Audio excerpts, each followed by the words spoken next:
Hi friends, India versus ஆஸ்திரேலியாவோட third ODI match வந்து நடந்துச்சு. ஆஸ்திரேலியா தான் டாஸ் வின் பண்ணாங்க. பேட் பண்ணுறோன்னு சூஸ் பண்ணாங்க. ஸோ களத்தில் இறங்குனாங்க. ஓப்பனிங் பேட்ஸ்மேனான மார்ஷ், அதுக்கப்புறம் ஷாஹெட், இவங்க 2 பேருமே வந்து தரமான ஒரு பேட்டிங் வந்து கொடுத்தாங்க. ஓப்பனிங் வந்து நல்லா தான் பண்ணாங்க. சூப்பராகவே விளாண்டாங்க. டிராவிஸ் ஹெட் வந்து பார்த்திங்க அப்படின்னா 29 ரன்கள் எடுத்த நிலையில் வந்து முகமது சிராஜோட பவுலிங்கில் வந்து விக்கெட்டை வந்து இழந்தார். பிரசித் கிருஷ்ணா வந்து கேட்ச் பிடிச்சாரு. ஷார்ட் அண்ட் மிச்சில் மார்ஷ் 2 பேருமே பார்ட்னர்ஷிப் பிடிச்சி விளாண்டுட்டு இருக்கும்போது அக்சர் பட்டேல் பாலில் வந்து மிச்சில் மார்ஷ் வந்து விக்கெட்டை வந்து இழந்தார்.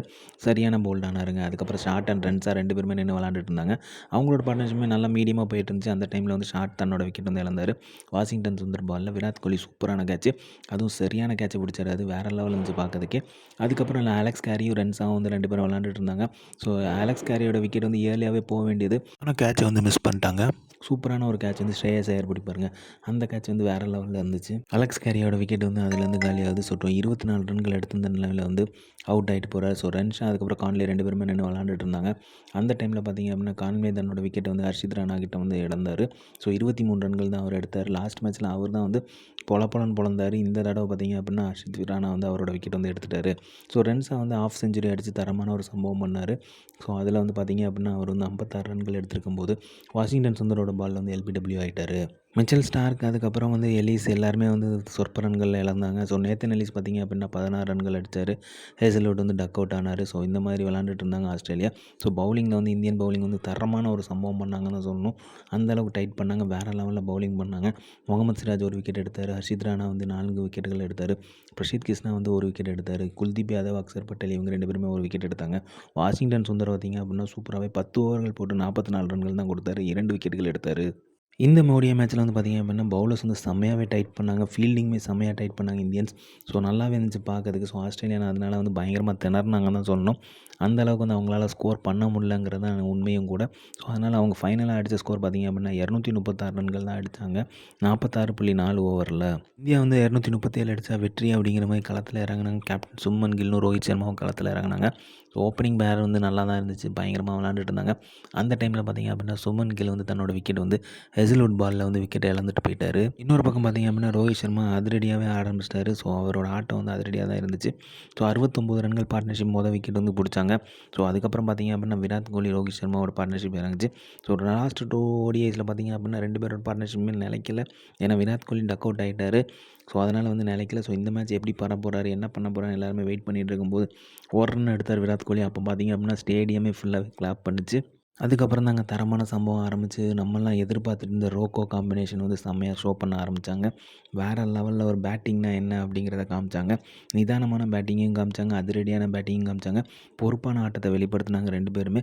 சீனியர் பிளேயர்ஸ்னால் எப்படி விளாடுவாங்க, எக்ஸ்பீரியன்ஸ் பிளேயர்னால் எப்படி விளாடுவாங்க.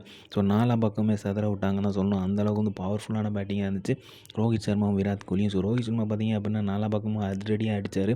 ஃபஸ்ட்டு வந்து ஆஃப் செஞ்சுரியை ஸ்கோர் பண்ணார். அதுக்கப்புறம் பார்த்திங்க அப்படின்னா தன்னோட அதிரடியான ஆட்டத்தை மூலமாக வந்து 50th இன்டர்நேஷ்னல் செஞ்சுரி வந்து ரெஜிஸ்டர் பண்ணார். ஸோ அவர் வந்து பார்த்திங்க அப்படின்னா வேறு லெவலில் பெர்ஃபார்மன்ஸ் பண்ணார். அந்த பேட்டிங்கை பார்க்கறதுக்கே அழகாக இருந்துச்சு, வேறு லெவலில் இருந்துச்சு. இதுதான் எதிர்பார்த்துட்டு இருந்தோம். ஸோ இன்னொரு பக்கம் பார்த்திங்க அப்படின்னா கோலி நிதானமான ஒரு ஆட்டத்தை வெளிப்படுத்திட்டு இருந்தார். அவங்க 2 பேரோட ஷாட் செலெக்ஷன் பார்க்கறதுக்கே கண்கொள்ளா காட்சியாக இருந்துச்சு. வேறு லெவலில் இருந்துச்சு 2 பேருமே விளாண்டது. அதிரடியாக விளாண்டாங்க, அட்டகாசமாக விளாண்டாங்கன்னு தான் சொல்லணும். ரோஹித் சர்மா பார்த்திங்க அப்படின்னா 3 சிக்ஸர்கள் அடித்தார், 13 பவுண்டரிகள் அடித்தார்.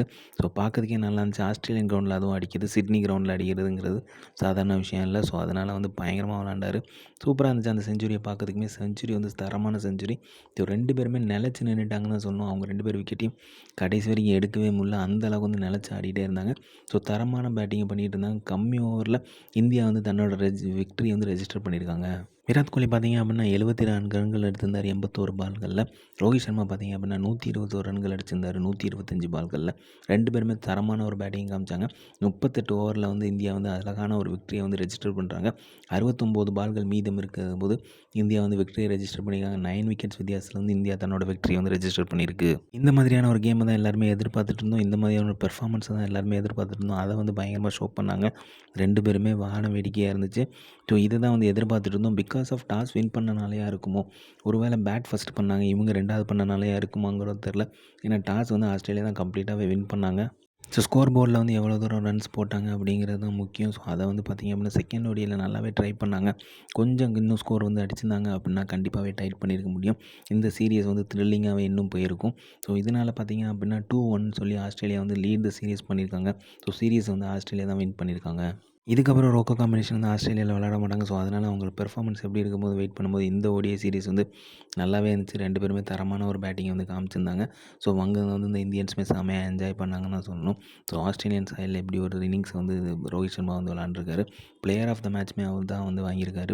இவங்க 2 பேரோட காம்பினேஷன் வந்து பேட்டிங்கை பார்க்கும்போதே சூப்பராக இருந்துச்சு. அது பார்க்கறதுக்கும் செம்மையாக இருந்துச்சு. சோஷியல் மீடியா ஃபுல்லாகவே பயங்கர ட்ரெண்டு, வைரலு எல்லாமே வந்து தெறிக்க விட்டுட்டாங்க. அந்த அளவுக்கு வந்து ரோக்கோ காம்பினேஷன் வந்து பயங்கரமாக ஒரு பெர்ஃபார்மன்ஸ் பண்ணிட்டாங்க. ஸோ, அந்த மேட்ச் பார்க்கறதுக்கு நல்லா இருந்துச்சு. ஸோ, இதை மாதிரி தான் எதிர்பார்த்துட்டு இருந்தோம். அதை வந்து கடைசி ஓடியில் வந்து ப்ரூவ் பண்ணி கொடுத்துருக்காங்கங்கிறது தான் நிதர்சனமான உண்மை. ஸோ, இதனால் வந்து பார்த்திங்க அப்படின்னா 2027 வேர்ல்டு கப்பில் வந்து 2 பேருமே பெர்ஃபார்மன்ஸ் பண்ணுவாங்க அப்படிங்கிற எக்ஸ்பெக்டேஷன் இருக்குது. இந்த மாதிரி கிரிக்கெட் அப்படியே தெரிஞ்சுக்கிறதுக்கு லைக் பண்ணுங்கள், ஷேர் பண்ணுங்கள். மட்டை பந்து இன்சைட்ஸ் வந்து சப்ஸ்கிரைப் பண்ணுங்கள். தேங்க்யூ.